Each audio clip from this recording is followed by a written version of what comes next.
Assalamualaikum warahmatullahi wabarakatuh.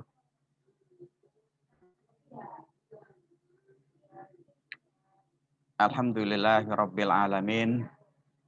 Alhamdulillahilladzi akramana bi nikmatil iman wal islam.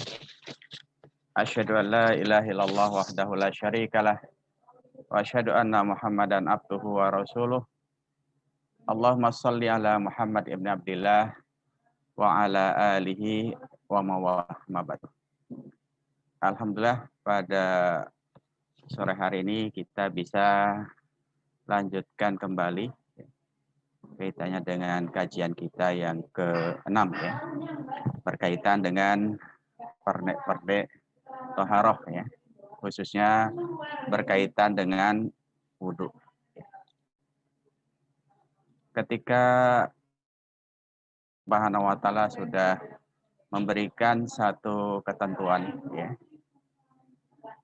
kaitannya dengan wudhu ya, sebagaimana yang Allah sampaikan ya, di dalam surat Al-Maidah kaitannya dengan ketentuan ya.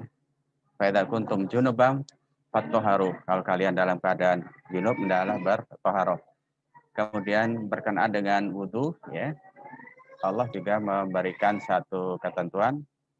Idza kuntum ilas shalah faghsilu wujuhakum wa aydiyakum ilal marafiqi wamsahu bi ru'usikum wa arjulakum ilal ka'bain.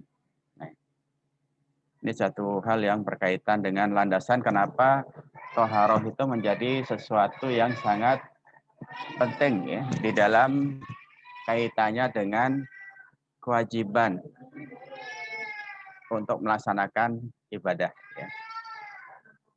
Tentunya kemarin kita sudah sampaikan tentang perangkat-perangkat yang berkaitan dengan toharoh ya, baik itu air atau tanah atau debu, kemudian juga batu, kemudian dedaunan ya, kemudian untuk yang kontemporer saat ini bisa menggunakan tisu kering maupun tisu basah ya. Karena saat ini ada beberapa perangkat-perangkat yang baru ya, yang tentunya ini mau nggak mau kita harus gunakan, khususnya ketika kita berada di sebuah negara yang tidak mengenal Islam sebagai sebuah nilai, itu kita tidak akan ketemu air di toilet ya, kecuali hanya pas di tempat kita BAB pun sangat terbatas. Apalagi kalau di Jepang dia punya tombol-tombol yang sangat banyak ya, sehingga kalau yang baru pertama kali masuk toilet itu bingung ya, harus pencet tombol yang mana. Ya. Maka mau nggak mau kita harus dipaksa secara kondisi untuk mengikuti apa yang ada di dalam ketentuan-ketentuan yang ada di toilet pada saat ini, khususnya ketika di hotel berbintang ataupun di tempat-tempat yang di sana relatif ya umat Islam sangat sedikit ya, maka tentunya kita tidak mudah untuk mendapatkan fasilitas-fasilitas itu. Sehingga ketika air terbatas, maka tentunya ketika kita terbiasa ya toharoh dengan menggunakan air ya, kemudian kita harus menggunakan tisu kering ya. Maka kalau kita tidak merasa nyaman dengan tisu kering ya kita basahi ya dengan air yang biasanya frekuensinya terbatas ya. Biasanya air itu tetap ada tapi frekuensinya sangat kecil sekali ya. Kalau kita tidak merasa nyaman ya, toharoh dengan apa? Dengan tisu kering, maka kita gunakan tisu basah ya. Karena ini satu realitas yang terjadi pada saat ini, yang kita saat ini tentunya tidak mudah untuk menghindari ya. Kecuali ketika hotel itu adalah hotel syariah misalnya yang kemudian sangat peduli ya dengan ketentuan-ketentuan yang berkaitan dengan toharoh ya, maka tentunya fasilitas-fasilitas untuk bertoharoh itu akan disediakan. Ya, kalau kita pergi ke toilet ya, mereka yang bukan muslim mungkin bingung. Apa bingungnya? Karena kita tidak akan menjumpai air yang melimpah ya. Bahkan saya pernah pergi ke satu tempat ya, di orang Prancis waktu itu, saya masuk ke kamar mandinya Begitu masuk kamar mandi saya bingung. Ya. Kenapa bingung? Karena di dalam kamar mandi itu karpetnya karpet tebal. Terus ini gimana mandinya? Ya, ternyata mereka modelnya apa? Berendam di bathtub. Nah ini, tentunya ketika kita sebagai seorang Muslim tidak nyaman. Ya, Pak. Karena apa? Karena najis tentunya tidak mengalir. Ya. Tentunya ini yang kemudian harus menjadi satu catatan kita pada saat ini, di mana kita mau nggak mau harus melihat satu realitas yang terjadi pada saat ini. Ya. Sehingga bagaimana mau tidak mau kita harus berusaha untuk apa? Mengikuti. Nah, kemudian berkaitan dengan wudhu yang merupakan salah satu hal yang sangat mendasar di dalam kita melakukan satu ibadah, ya, di mana ibadah yang mau nggak mau harus dalam keadaan berwudhu, ya, seperti ketika kita akan melaksanakan sholat, ketika kita akan melaksanakan tawaf, ya, itu kan wajib ya dalam posisi berwudhu. Ya. Maka ketika seseorang itu melaksanakan toharoh, ya, maka tentunya ini yang harus menjadi perhatian kita, bagaimana berwudhu itu menjadi salah satu hal yang sangat mendasar. Ya.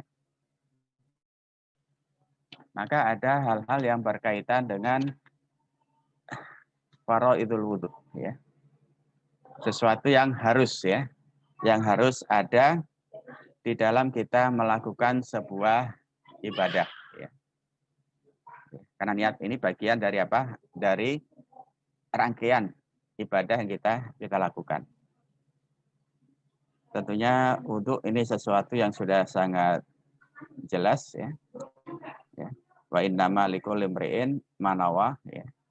Jadi segala sesuatu itu tidak lepas dari apa yang diniatkan. Maka ketika kita berwudhu, maka harus niat, ya. Niat kita berwudhu. Begitu pula ketika kita mandi, ya. Karena ada mandi sunnah, ada mandi wajib. Maka ketika kita mandi sunnah ataupun mandi wajib, tentunya di sana harus dibersamai dengan niat. Nah. Kemudian kaitannya dengan niat, ya. Wa haqiqatiha al-iradah al-mutawajjih nal fa'il. Ibtigha'a ridallah ta'ala wa imtithali hukmihi. Wa hiya amalul qalbi mahasan la dakhala lisan fihi. Fatalat biha ghair masyru', ya.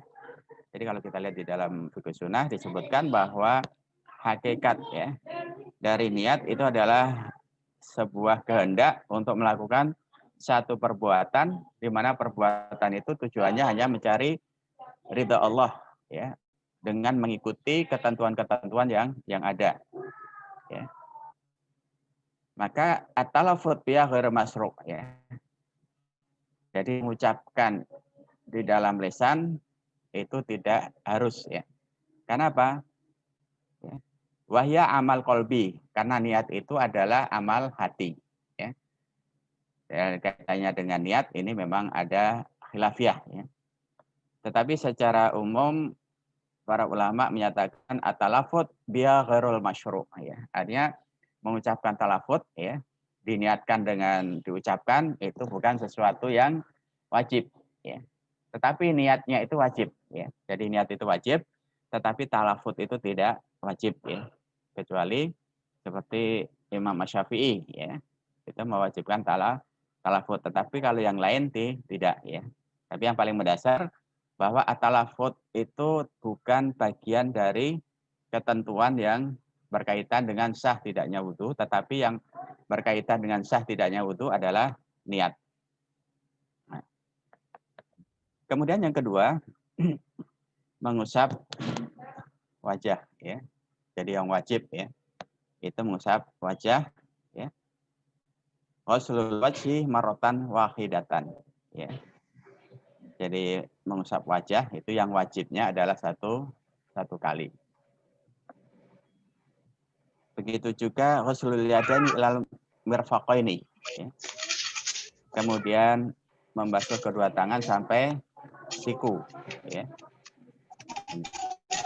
Ini bagaimana membasuh ya kedua tangan sampai siku. Ya. Jadi mulai telapak tangan, ya, mulai dari bagian dalam, kemudian bagian luar. Ya. Dan air itu harus isalatul ma, ya. Jadi air itu harus mengalir. Artinya apa?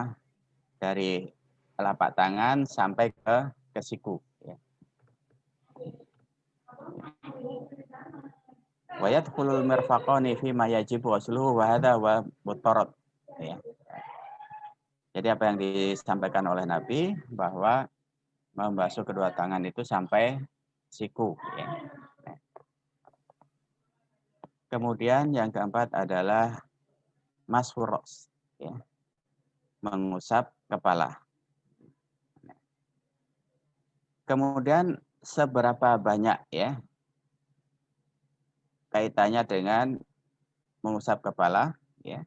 Di sana ada beberapa pendapat kaitannya dengan mengusap kepala. Pertama, ya, mengusap semua, ya. Nah, ya. Jadi mengusap semua kepala ini didasarkan kepada hadis Abdullah bin Zaid, di mana Abdullah bin Zaid menyatakan anna Nabi sallallahu alaihi wasallam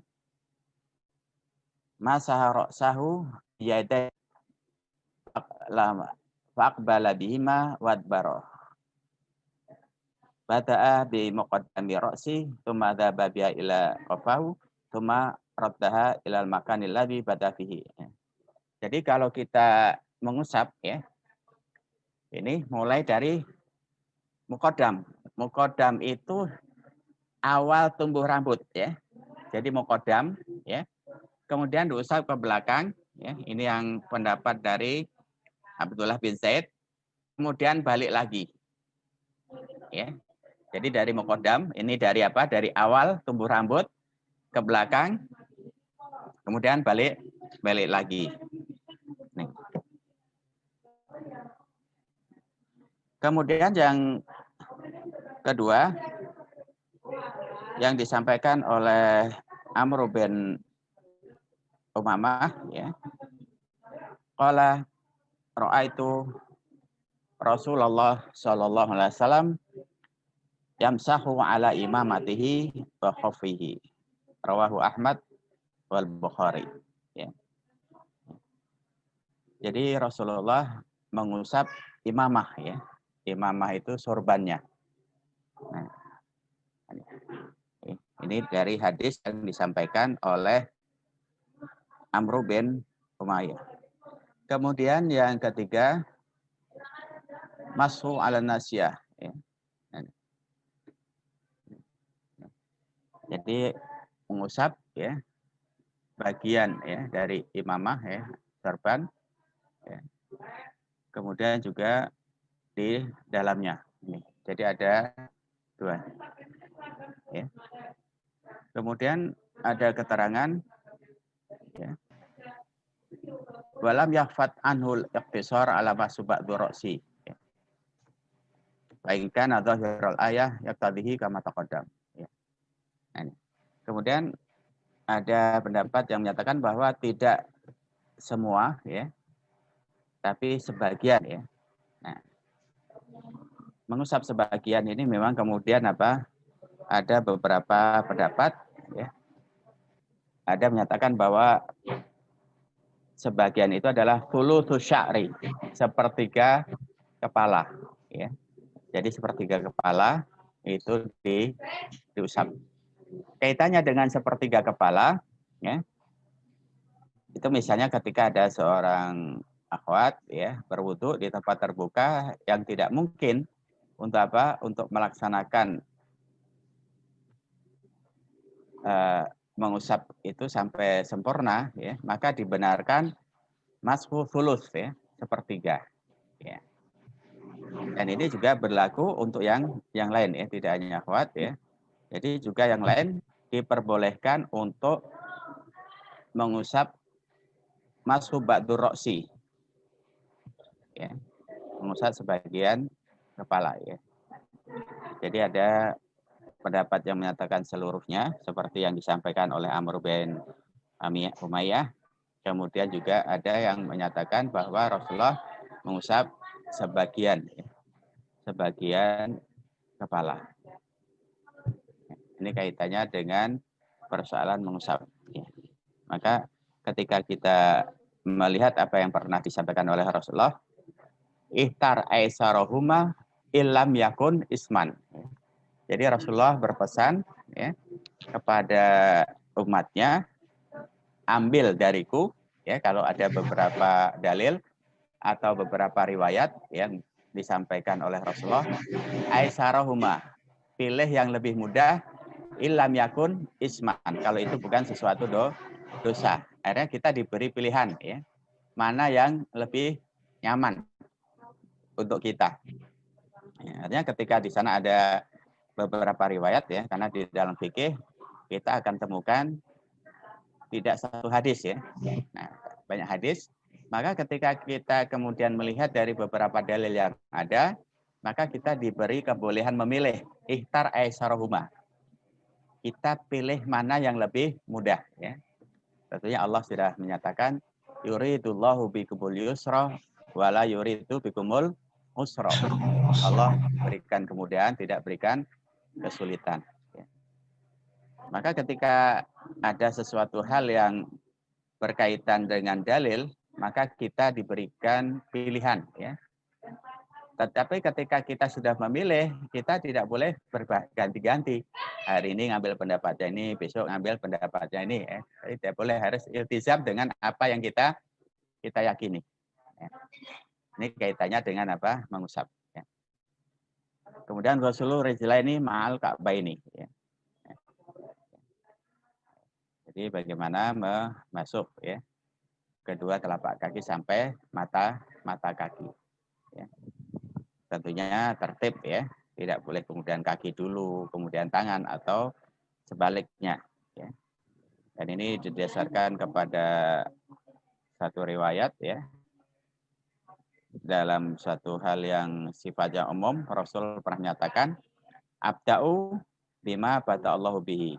Artinya mulailah dari apa? Dari apa yang dicontohkan. Ya.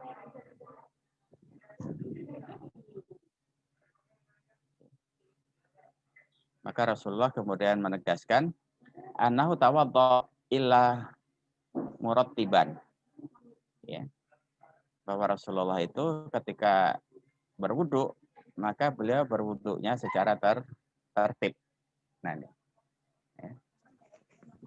Jadi ketika sudah melaksanakan sampai membasuh kedua telapak kaki sampai mata kaki, maka harus apa? Tertib, artinya tidak boleh kemudian membasuh kedua telapak kaki dulu, baru mengusap wajah ya. Tapi harus tertib mulai dari urutan yang pertama yaitu wajah ya.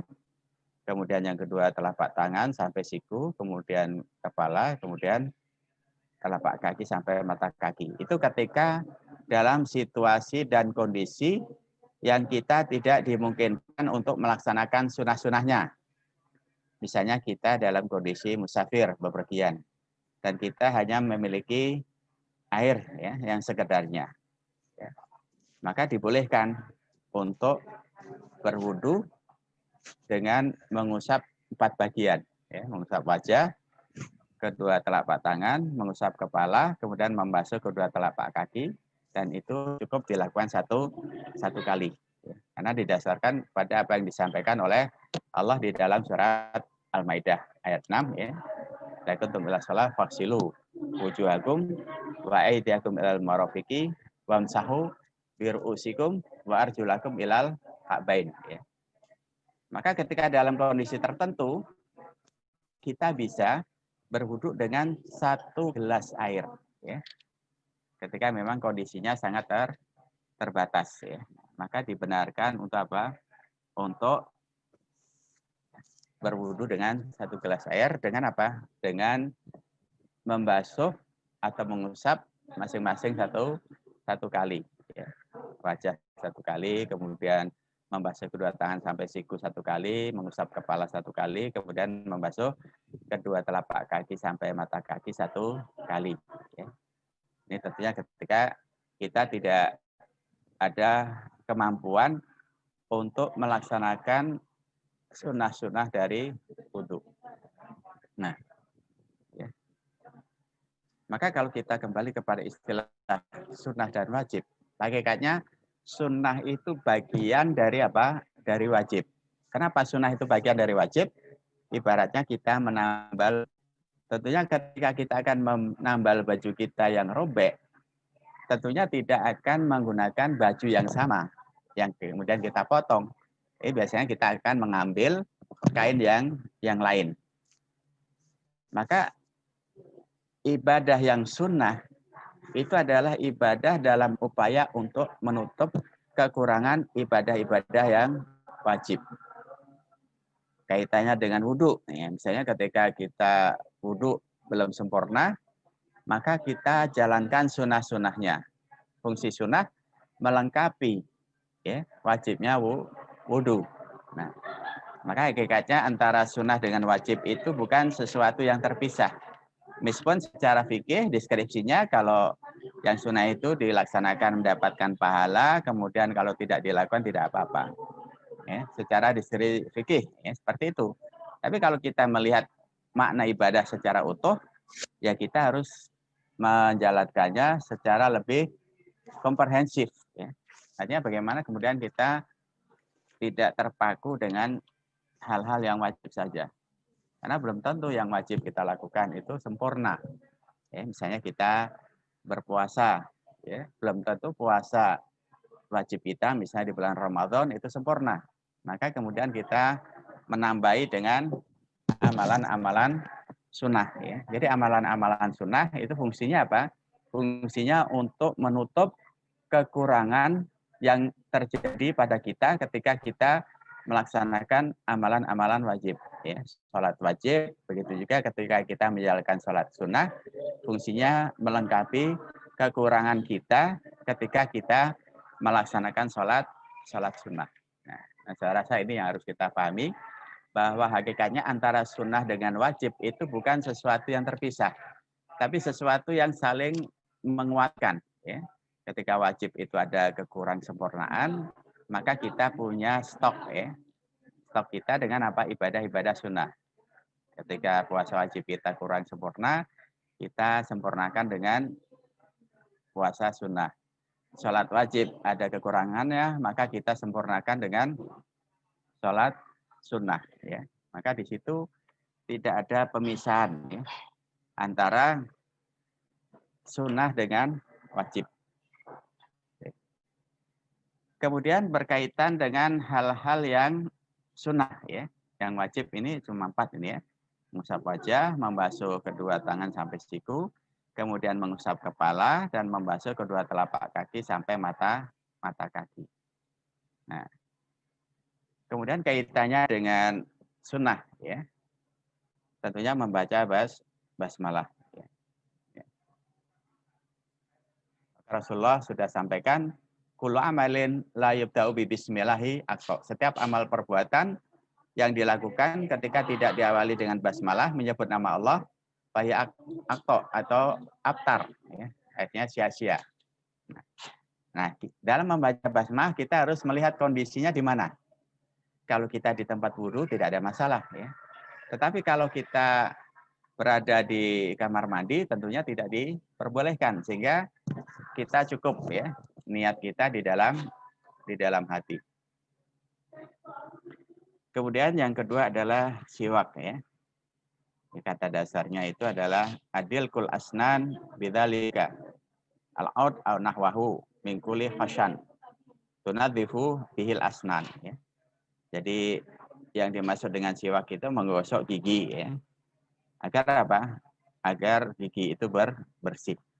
Jadi kalau di masa Nabi, siwak itu dengan menggunakan kayu. Karena memang kayu itu memang menjadikan gigi kuat. Jadi saya punya teman dari Afrika itu tidak pernah beli pasta gigi. Tidak pernah beli odol gitu ya. Tapi dia selalu menggunakan siwak ya. Jadi sehari-harinya itu menggunakan siwak dan ternyata yang saya perhatikan giginya bersih, kedua sehat. Nah ini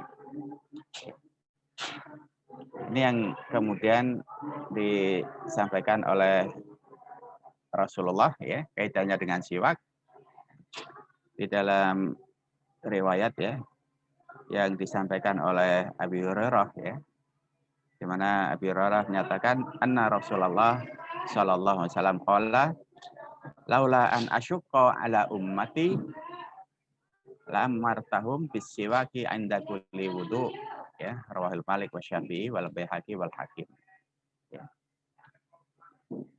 Kemudian di dalam riwayat yang lain dari Aisyah juga Rasul menyatakan as-siwaku madharatul lil fam mardatul rabbi ya. Yang pertama Rasul sampaikan, seandainya aku tidak ingin memberatkan umatku, niscaya aku akan perintahkan umatku itu untuk melakukan siwak ya setiap berwudu.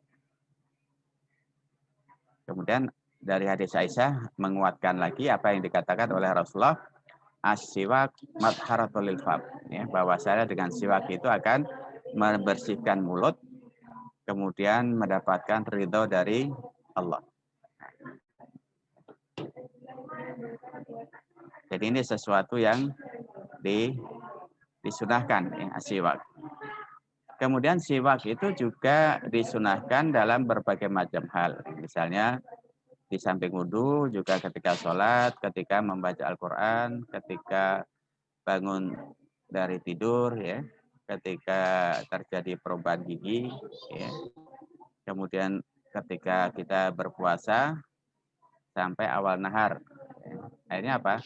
Kita diperbolehkan menggosok gigi ketika kita dalam kondisi berpuasa itu di awal siang. Akhirnya setelah matahari tergelincir, hukumnya menjadi makruh. Nah, ini kaitannya dengan sunnah daripada siwak. Kemudian kaitannya dengan istinsyak. Ya. Istinsyak itu memasukkan air ke hidung. Ya. Ini didasarkan kepada hadis dari Abu Hurairah, di mana Nabi pernah menyatakan, "Idza tawaddu'a ahadakum falyaj'al fi anfihi ma summa liyastad." Ya. Jadi di dalam hadis ini yang disampaikan oleh Abu Hurairah, Rasulullah menyatakan apabila kalian itu berwudu, ya, maka hiruplah ya hidung, ya, air itu ke hidung, summa liyasar, kemudian dikeluarkan lagi. Kenapa istinsyak dilakukan? Itu dalam rangka untuk mensucikan ya hidung. Nah, ini kaitannya dengan sunnah. Kenapa ketika kita berkumur, ya, itu dilanjutkan dengan istinsyak. Ya. Kemudian juga termasuk hal-hal yang disunahkan juga tahlilul lihyah, menyelai jenggot. Ini apa yang pernah disampaikan oleh Anas. Fathalahu tahta huruki wa tahallal bihi. Ya. Jadi di mana Rasulullah itu memasukkan tangannya ke dalam jenggotnya dan menyela-nyelai. Begitu juga dengan ibu jari. Ya. Jadi ibu jari ini juga apa yang disampaikan oleh Ibnu Abbas. Idza tawaddo halala asabi yadaika wa rijlaika. Ya. Jadi dari Ibnu Abbas, Rasulullah menunjukkan kepada para sahabat waktu itu, apabila kalian berwudu maka selailah ya kedua tanganmu ya dan juga kedua kaki ya. Jadi jari-jari kaki, jari-jari tangan itu disela-selai ya. Itu kaitannya dengan hal-hal yang disunahkan. Kemudian taslis ya, mengulanginya tiga kali. Ya.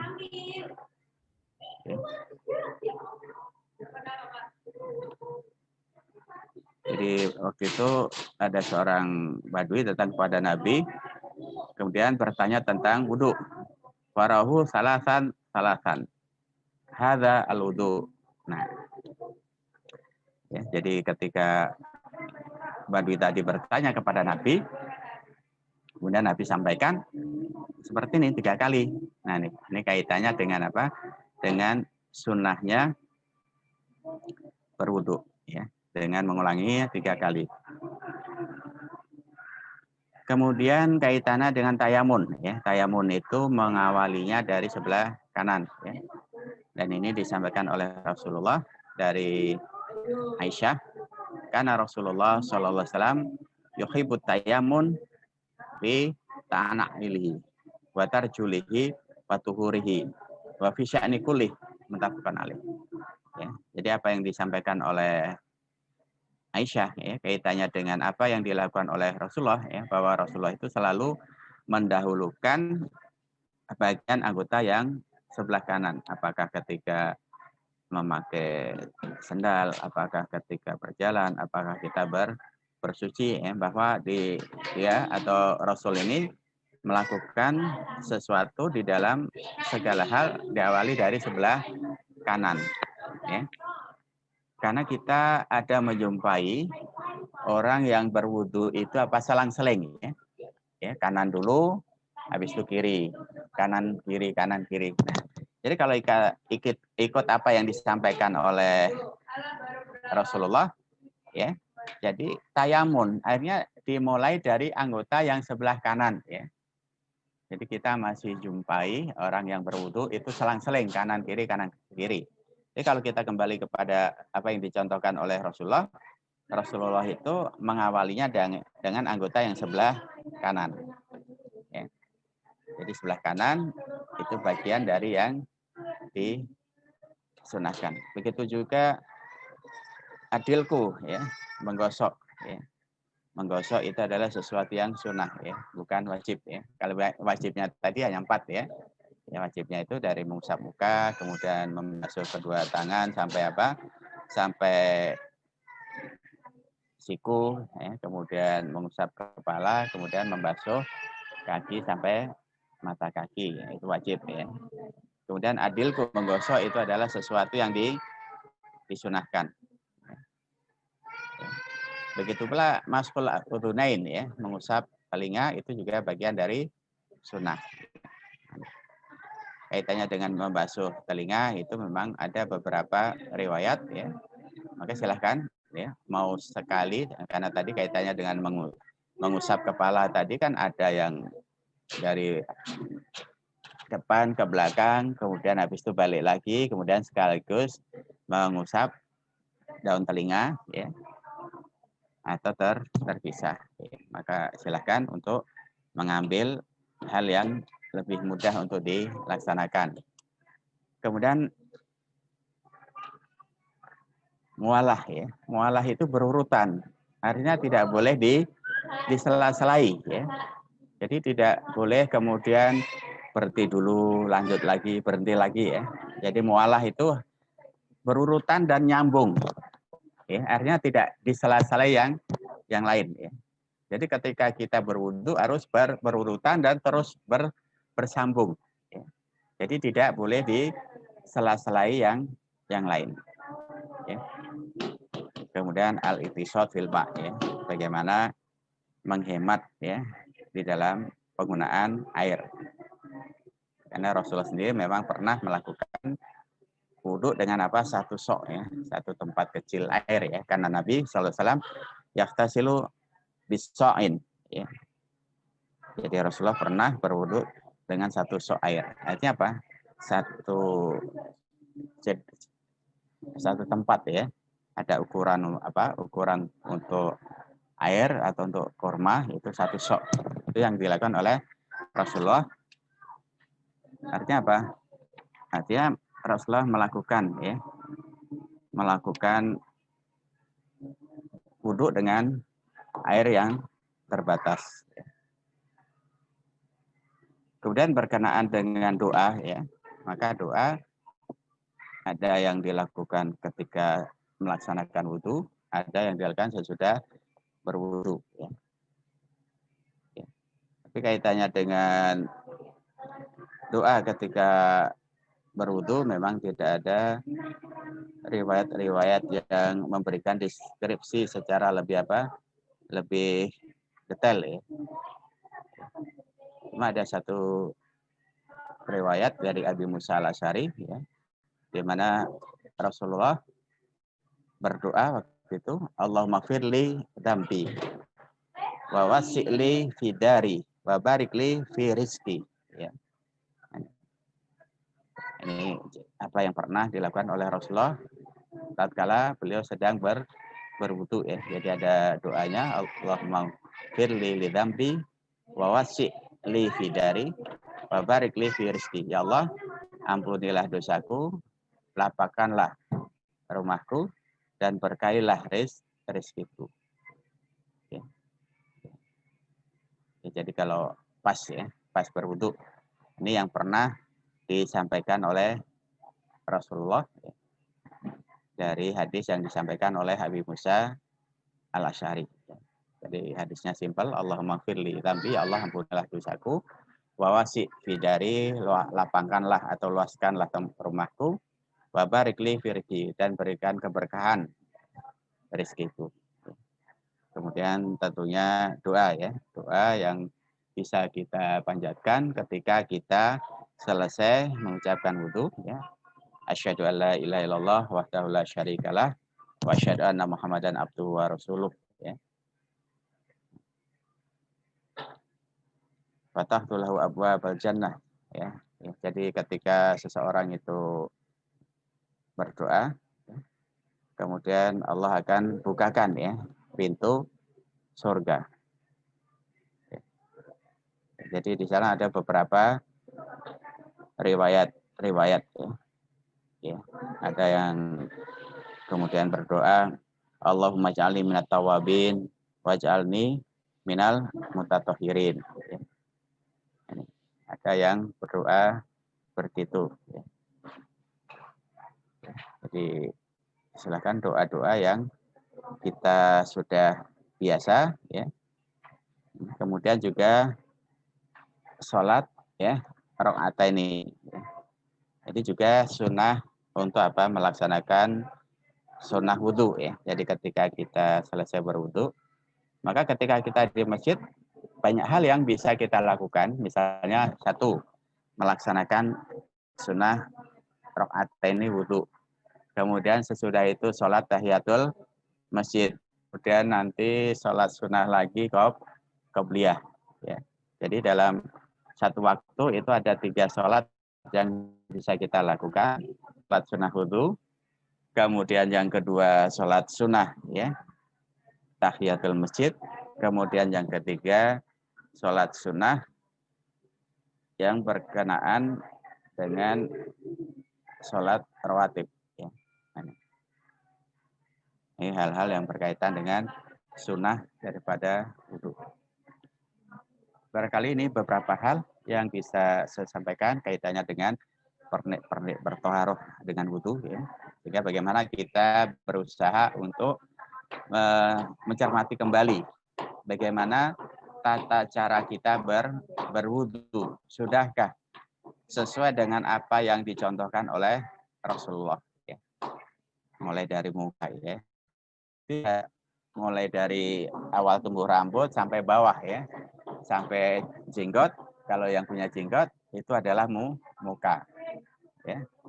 Kalau kepala tadi ada beberapa hal yang berkaitan dengan membasuh ya atau mengusap ya. Ada yang mengusap keseluruhan kepala, ada yang mengusap hanya sepertiga ya, tulus roksi sepertiga kepala ya. Kemudian juga menyala-nyalai itu juga bagian dari sunnah ya, begitu juga menggosok itu juga bagian dari sunnah ya. Maka tentunya ketika kita ingin agar hal-hal yang kita lakukan itu mengikuti sunnah, insya Allah itu akan melengkapi kekurang sempurnaan ketika kita melaksanakan halal yang wajib. Barangkali ini yang bisa saya sampaikan pada kesempatan sore hari ini. Masih ada beberapa waktu untuk kita berdialog. Aku qauli hadza wastaghfiru innahu wal ghafurur rahim. Assalamualaikum warahmatullahi wabarakatuh. Waalaikumsalam warahmatullahi wabarakatuh. Nggih, terima kasih Ustadz atas penjelasannya. Menyambung terhadap materi yang tadi disampaikan, ini ada pertanyaan-pertanyaan yang masuk Tat. Yang pertama dari Harsinto menyampaikan, Assalamualaikum Tat, izin bertanya. Niat wudhu mulai saat atau basuh tangan Tat? Baik ya. Yang pertama kaitannya dengan niat ya. Niat itu adalah sesuatu yang ada pada permulaan ya. Jadi sesuatu yang ada pada permulaan itu adalah niat ya. Jadi niat itu di awal sebelum melakukan sesuatu ya. Kenapa niat? Karena niat itu yang menentukan apakah yang kita lakukan itu bagian dari ibadah, apakah yang kita lakukan itu hanya kebiasaan. Karena niat itu nanti akan mempengaruhi yang kita lakukan itu bagian dari ibadah atau yang kita lakukan hanya kebiasaan saja. Ya. Maka niat itu posisinya di awal. Seperti yang di dalam hadis tadi, bada'a bima bada'a bihi. Akhirnya kita di awal. Ya. Ketika kita akan melakukan apapun, niat itu dari wudhu, niat untuk sunnah, niat untuk mandi wajib itu berada di posisinya di awal daripada aktivitas. Allah alam. Terima kasih. Pertanyaan kedua dari bagi ahwat yang berwudu di tempat umum atau di masjid yang tempat wudunya terbuka, itu bagaimana cara berwudunya Tat? Jika menggunakan kaos kaki. Dan lagi, jika di tempat tersebut itu ada tempat wudu, di tempat wudu terbuka itu ada WC-nya, itu apakah lebih baik jika wudu di WC? Dan bagaimana ini fikihnya begitu? Oke, ya. Jadi keutamaan ketika berada di tempat wudhu, kita bisa membaca basmalah. Ya. Sementara kalau kita di kamar mandi, tentunya kita tidak diperkenankan untuk membaca basmalah. Cuma saja kalau kita ihtiyat berhati-hati, kalau di luar yang tidak tertutup, ya. Jadi kayaknya sekarang rata-rata sudah ini ya, saya perhatikan hampir rata-rata untuk yang akhwat itu sudah ada pintunya ya. Kayaknya hampir rata-rata yang saya tahu di Jogja, ya untuk akhwat ini rata-rata sudah tertutup. Kalau terpaksanya di sebuah perjalanan, kemudian harus berwudhu di luar, ya tadi yang saya sampaikan, pertama mengangkat kerudungnya, kemudian mengusap sebagian dari rambut. Ya. Kalau tidak dimungkinkan untuk mengusap daun telinga. Ya. Kemudian tentunya kaos kaki, ya sebaiknya setiap akhwat harus membawa stok kaos kaki. Artinya jangan kaos kaki yang dipakai di luar itu kemudian dipakai sholat ya, sehingga ada kaos kaki yang khusus yang dipakai untuk sholat. Ya. Sehingga ketika tadi sudah ada kaos kaki yang dipakai untuk dikenakan sebelum masuk ke masjid, maka ketika masuk ke masjid usahakan untuk memakai kaos kaki yang baru ya, yang betul-betul kita yakin masih suci. Nah, jadi kaitannya dengan persoalan wudhu di kamar mandi atau di tempat wudhu ya tidak ada masalah sebetulnya kan, cuma hanya saja ketika di dalam toilet kita tidak bisa mengawali dengan basmalah. Tapi kalau di luar kan kita bisa berniat dengan menyebut nama Allah, itu saja. Tapi semuanya sah ya, semuanya dibenarkan ya.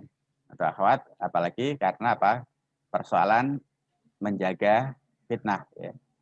Menjaga fitnah ini juga menjaga aurat ya. Maka lebih utama karena menjaga aurat dia lebih baik di toilet kalau ada tempat untuk berwudu.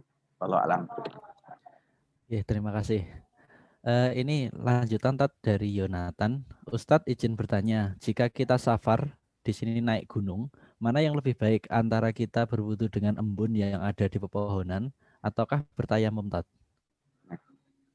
Selama kita masih dimungkinkan untuk melihat air, apakah air yang mengalir, apakah air embun, maka air itu lebih utama. Ya.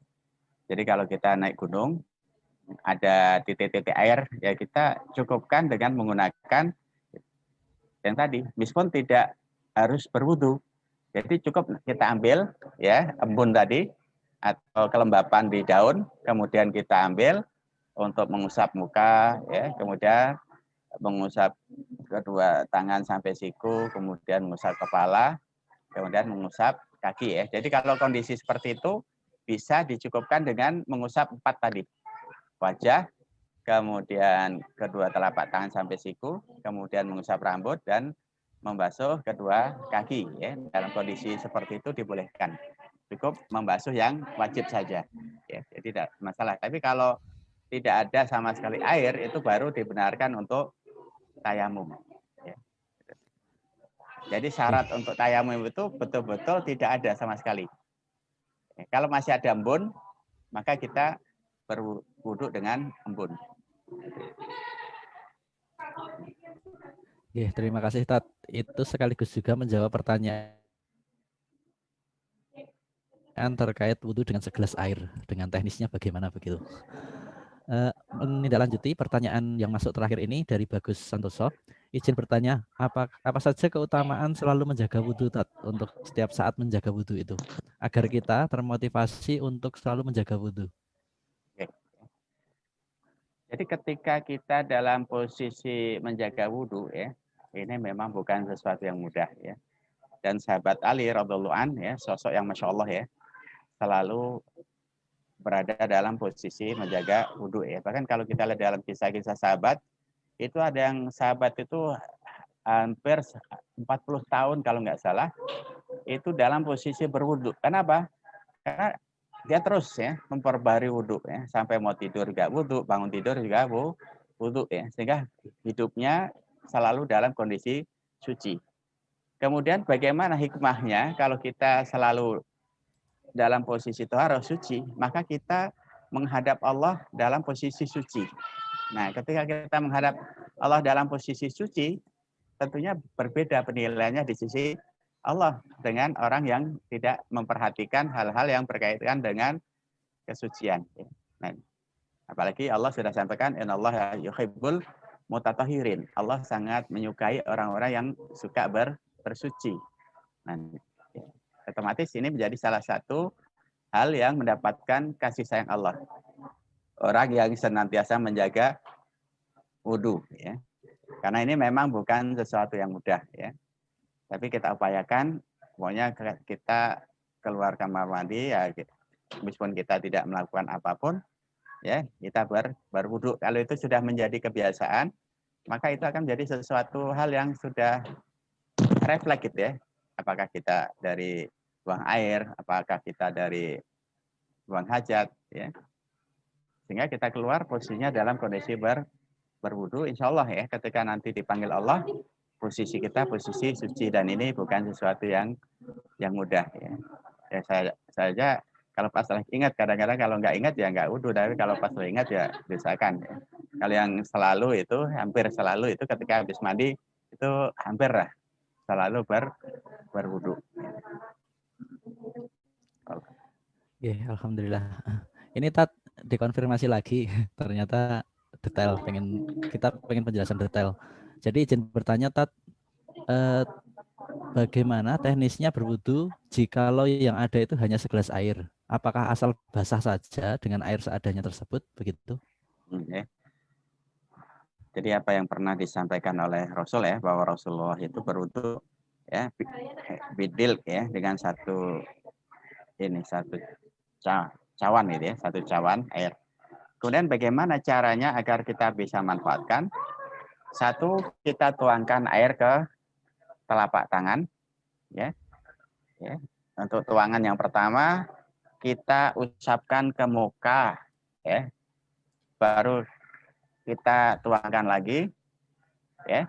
Kemudian kita usapkan ke tangan, ya, sampai siku. Kemudian kita tuangkan lagi, kita usapkan ke kepala. Kemudian terakhir untuk yang kaki, ya. Jadi tidak harus basah, ya. Yang penting air yang menempel di telapak tangan kita itu mengenai anggota wajib wudhu tadi, mulai dari muka, kemudian kedua telapak tangan sampai siku, kemudian mengusap kepala, kemudian juga membasuh kaki, ya. Jadi tidak harus basah, ya. Jadi sebatas air yang ada di telapak tangan kita, ya. Maka dalam kondisi tertentu kita bisa melakukan itu. Dan saya pernah melakukan itu dan cukup dengan 1 gelas aqua kecil itu, ya, bukan yang setengah, ya, tapi yang aqua gelas itu alhamdulillah bisa, ya. Saya pernah melakukan itu, ya, dalam sebuah perjalanan karena memang nggak ada lagi air, akhirnya kita coba menggunakan itu dan alhamdulillah bisa, ya, dengan cara itu. Jadi tidak langsung kita tuangkan banyak, sedikit-sedikit. Sedikit kita untuk apa? Untuk muka, kemudian kita tuangkan sedikit lagi untuk apa? Untuk telapak tangan, kemudian kita tuangkan sedikit lagi untuk apa? Untuk mengusap kepala, baru terakhir nanti sisanya untuk membasuh kaki. Nah, seperti itu teknisnya. Insya Allah bisa, ya, karena saya pernah melakukan. Oke, alhamdulillah. Ini izin bertanya, saya pernah mendengar dari kajian bahwa siapa yang senantiasa memperbaharui wudhu ketika batal, kemudian berdoa, maka kita masuk surga melalui pintu mana saja. Itu apakah benar, Tat? Jazakallah. Ya seperti tadi kan di dalam hadis yang saya sampaikan tadi, ketika orang itu tajdid, ya, memperbarui itu wudhu, ya, maka dia dibukakan Allah pintu dari mana dia suka, ya. Maka disitulah, ya, hikmahnya kenapa kita tasdidul wudhu. Bagaimana kita selalu berusaha untuk apa? Untuk memperbaiki wudhu, ya. Jadi memang dalam riwayat yang tadi sudah saya sampaikan, ya, kenapa memperbarui wudhu, ya. Karena illa fatahat lahu abwabal jannah as-samaniyah yadkhulu min ayyuhasya'a, rohal Muslim, ya. Jadi dalam hadis ini disampaikan bahwa ketika seorang hamba itu senantiasa apa? Memperbarui wudu, maka dia dibukakan oleh Allah lahu illa futihat lahu abwabal jannah as-samaniyah, ya. Jadi Allah bukakan pintu yang 8 pintu, yadkhulu min abwab sya'a ayyuha sya'a, rohal Muslim, ya. Jadi dari riwayat Muslim, ya. Jadi ketika orang itu selalu dalam posisi berwudu, ya, kemudian berdoa, ya, maka dia akan dibukakan oleh Allah 8 pintu surga, ya. Itu hadisnya sahih, ya, dari riwayat Muslim, ya. Karena dari 8 pintu itu di mau main pintu mau ya, mau pintu ya, dari Umar radhiyallahu an, ya. Jadi hadis sumbernya dari Umar radhiyallahu an, ya. Kemudian yang meriwayatkan adalah Muslim, ya. Wallahu a'lam. Oke, alhamdulillah. Sudah jam 5 dan ini 2 pertanyaan terakhir nyambung, Tat, dari Rizky Nugraha dan Dwi Nuryanto. Jadi begini, bismillah, afwan, Tat, izin bertanya. Bagaimana jika kita berwudu dengan air yang berubah warna dan baunya? Apakah itu sah untuk bersuci? Dan lagi jikalau contoh itu adalah air sumur yang ternyata kemasukan bangkai tikus. Begitu gimana? Ya. Jadi ada syarat. Ketika kita tidak tahu, itu boleh. Tapi kalau kemudian kita tahu, maka ketika masih masa waktu sholat itu ada, maka kita harus mengulang. Ya. Tapi kalau kita tidak tahu, kemudian waktu sholat itu sudah terlewati, baru kita tahu bahwa di situ ternyata sudah terkontaminasi dengan bangkai, maka kita harus mengulang. Tapi kalau sudah lewat waktunya, maka kita tidak perlu mengulang. Tapi kalau masih ada waktu untuk mengulang, maka kita lebih utama mengulang lagi toharoh kita. Wudhu kita diulang dengan air yang betul-betul suci. Tapi kalau waktunya sudah lewat, ya sudah, ya kita dibolehkan untuk itu. Karena ketidaktahuan. Oke. Alhamdulillah sudah jam 5 juga. Dari pertanyaan yang masuk, alhamdulillah sudah terfasilitasi semua, Tat. Oke, mungkin itu dari kelas hari ini terkait materi toharoh sesi yang kesekian. Dari saya selaku wali kelas menyampaikan kembali kepada para jamaah sekalian untuk mengecek konfirmasi apakah tadi sudah mengisi presensi atau belum, dengan catatan mohon dikonsistenkan penggunaan nama untuk pengisian Google Form presensi, tolong dikonsistenkan dari yang kemarin-kemarin sampai sekarang, diharapkan sama. Selanjutnya mengingatkan juga untuk kajian nanti malam insya Allah akan kembali dilanjutkan, yang informasinya akan kami detailkan, kami informasikan di forum grup WhatsApp terkait akidah, akhlak, dilanjutkan besok juga. Mungkin itu untuk kelas hari ini. Mohon maaf jikalau ada yang kurang bisa terfasilitasi. Kami tetap akan tunggu respon dan partisipasi para jamaah sekalian.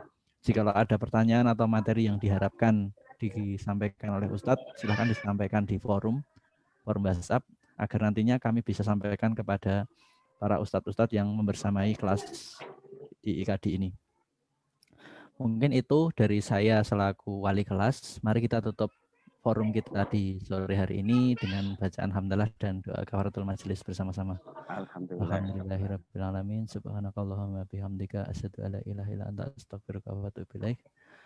Dari saya, mohon maaf jika ada kekurangan. Terima kasih atas partisipasinya. Assalamualaikum warahmatullahi wabarakatuh. Waalaikumsalam warahmatullahi wabarakatuh.